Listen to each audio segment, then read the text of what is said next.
దాదాపు 23 ఏళ్ల పాటు నిజంగా మీ అంతర్గతంగా మీరు అనుకోవచ్చు ప్రజలకు సేవ చేయాలి, అసెంబ్లీలో అధ్యక్ష అనాలి అనుకున్నటువంటి సందర్భం ఎప్పుడైనా ఉందా? నేను 23 ఏళ్ళు కాదు, 89లో ఇండిపెండెంట్ పోటీ చేద్దాం అనుకున్నా. 89 ఓకే. నేను 78 నుంచి పరిపూర్ణమైన రాజకీయ అవగాహన ఉంది నాకు. 78 నుంచి ఇందిరాగాంధీ కాంగ్రెస్ పార్టీ రెండుగా చీలిపోయినాడు. రెడ్డి కాంగ్రెస్ 75లో ఇందిరాగాంధీ ఎమర్జెన్సీ పెట్టినాడు. 77లో ఎన్నికలు జరిగినాయి. ఎన్నికలు జరిగితే ఇందిరాగాంధీ చిత్తు ఓడిపోయింది. ఎమర్జెన్సీ ప్రభావం ఉత్తర తెలంగాణ మొత్తం పోయింది. దక్షిణ తెలంగాణలో ఆంధ్రప్రదేశ్, కర్ణాటక 78లో ఎన్నికలల్లో ఆనాడున్న ఆవుదూడ గుర్తు అది రెడ్డి కాంగ్రెస్ అయిపోయింది. వీళ్ళని ఇట్లా చేసిరని ఇందిరాగాంధీ సొంత పేరు మీద కాంగ్రెస్ పార్టీ పెట్టింది. పెడితే ఆయన 78లో జరిగిన ఎన్నికలలో కాంగ్రెస్ పార్టీ ఇందిరా కాంగ్రెస్ అయి ఇక్కడ ఆంధ్రప్రదేశ్లో చెన్నారెడ్డి ముఖ్యమంత్రి, కర్ణాటకలో దేవరాజార్స్ ముఖ్యమంత్రి. అందుకోసమనే కాంగ్రెస్ పార్టీ మీద నాకు అవగాహన ఉంది. ఈ రాష్ట్ర రాజకీయాల మీద కూడా నాకు అవగాహన ఉంది.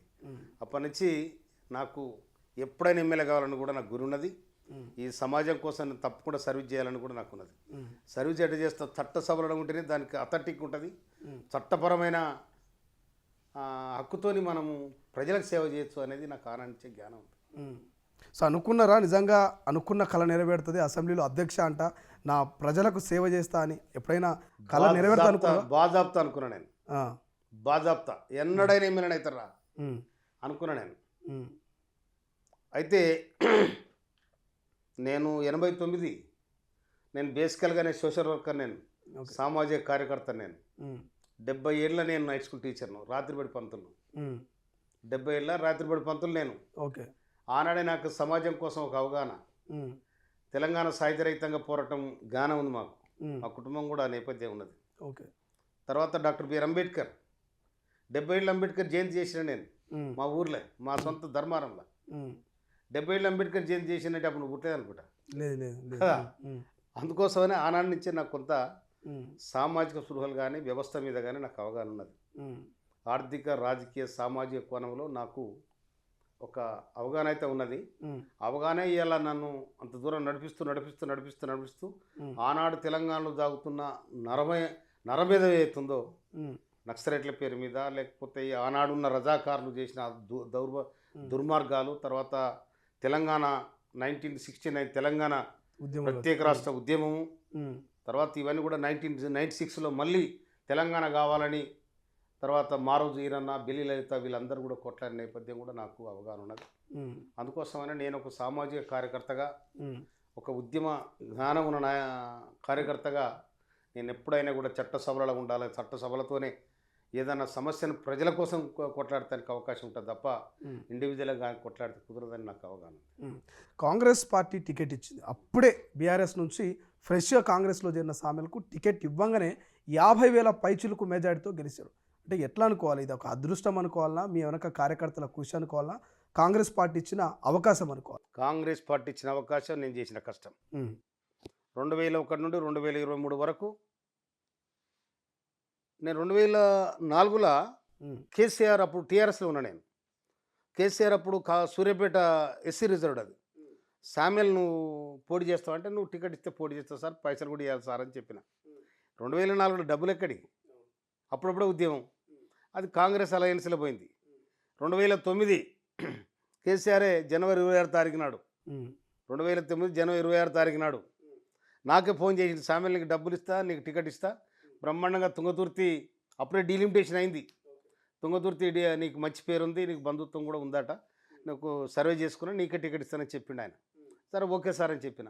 అది టీడీపీ అలయన్స్లో పోయింది, అది పోయింది. మోత్పల్లి నరసింహులు వచ్చినప్పటికీ. సరిగా మనం కూడా అట్నే ఆయన ఇచ్చినా ఇవ్వకున్నా కూడా చెక్కు చెదరలు. నేను పార్టీకి అనువంతా కూడా నష్టం చేయలే. 2001 నుంచి 2006 దాకా నేను ఎస్ఎస్ఎల్ జిల్లా అధ్యక్షుడు, ఉమ్మడి జిల్లాకు టీఆర్ఎస్ పార్టీకి. 2005 నుండి 2014 వరకు స్టేట్ ఎస్ఎస్ఎల్ అధ్యక్షుని. ఎస్సీసీఎల్ రాష్ట్ర అధ్యక్షులకి 2014 టికెట్ ఇవ్వలే. SC reserved seat, SC constituency, SC కమిటీకి రాష్ట్ర అధ్యక్షుడు, ఆయన టికెట్ ఇవ్వలే. అయినా కూడా నేను ఎక్కడ పార్టీకి డిస్టర్బ్ చేయలే. ఆ పిల్లోడు కిషోర్ అంటాడు ఎక్కడి నుంచి జయించినట్టు ఎవరు పట్టుకొచ్చిండ్రు, అది మంచి చేసాడు. ఏదో ఏం లేదు, అంతా కూడా తవుడు లేదు, పొట్టు లేదు, అంత లేదు, ఇంత లేదు, పైసలు అంటే ఇవ్వలేదు. వాడు అడక్క తిరుడు, వీడు అడక్క తిరుడు తప్ప ఏం లేదు. ఇప్పుడు బాగానే సంపాదించినట్టు. ఇక ఇప్పుడు సంపాంతులు అనేది ఇంకోటి సామెత ఉంటుంది, నేను చెప్పాను కాదు, ఇది లోకం వింటది, దయ్యం అంటది కానీ నేను అనడా మాట ఇప్పుడు ఎవరి కోసం అది. కనుక నేను లెక్క చేయలే.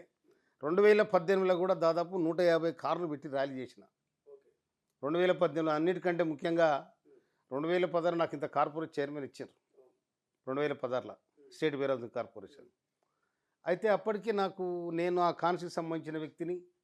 నాకు జగదీష్ రెడ్డి పిలువడు, వీడు పిలువడు, నా సొంత కాన్స్టిట్యున్సీ. కనుక చాలా అవమానాలు ఎదుర్కొన్నా నేను, చాలా అవమానాలు ఎదుర్కొన్నా. 2018లోనే నేను ఇండిపెండెంట్గా దెబ్బతిద్దాం అనుకున్నా. కానీ దేనికైనా సమయం రావాలి, మనం ఆగవం కావద్దు అనుకొని పార్టీని కూడా ఎట్టి పరిస్థితులు కూడా ఎక్కడ కూడా నేను కనుసైగా చేస్తే సూర్యపేట తుంగతుర్తి కథమే. కానీ నేను ఎక్కడ కూడా పార్టీ గింత కూడా నష్టం చేయలేదు. ఉన్న రోజులు ఉండాలి, లేకపోతే నీకు ఇష్టం లేకపోతే వెళ్ళిపోవాలి తప్ప అల్ల ఉండి మోసం చేయొద్దు అనేది నా సంకల్పం. ఈనాటి కానీ ఆనాటి కానీ ఏనాటికైనా కూడా పక్కన ఉండి మోసం చేయొద్దు, దూరం ఉండి యుద్ధం చేయి. నేను నా తత్వం అది. పక్క నుండి వెన్నుపోటు. No no no no I don't like. నాకు ఇష్టం ఉండదు అట్లా. లేకపోతే నీ ఇష్టం లేకపోతే యుద్ధం చేయి. నీకు ప్రత్యర్థి అనుకున్నప్పుడు కొట్లాడు, అంతేగాని పక్కన ఉండి అది చేయడం నాకు ఇష్టం లేదు. అందుకోసమని టీఆర్ఎస్ పార్టీకి నేను ఎక్కడ కూడా కొంచెం అంతా కూడా నష్టం చేయలే. దాదాపు 42 నియోజకవర్గాలకు నేను ఇన్ఛార్జ్గా పనిచేసిన. 42 నియోజకవర్గాలకు పార్లమెంట్ ఎన్నికలకు ఇన్ఛార్జ్గా పనిచేసిన. ఎక్కడో అసెంబ్లీ ఎన్నికలకు సభ్యత్వాలు నేను చేసిన కష్టం ఎంటర్ టీఆర్ఎస్లా ఎవరు చేయరు, అంత కష్టం చేసిన. ప్రపంచంలో ఏ మూల ఏ క్షణం ఏం జరుగుతుందో వేగంగా తెలుసుకోవడానికి తొలి వెలుగు వాట్సాప్ ఛానల్ని ఫాలో చేయండి.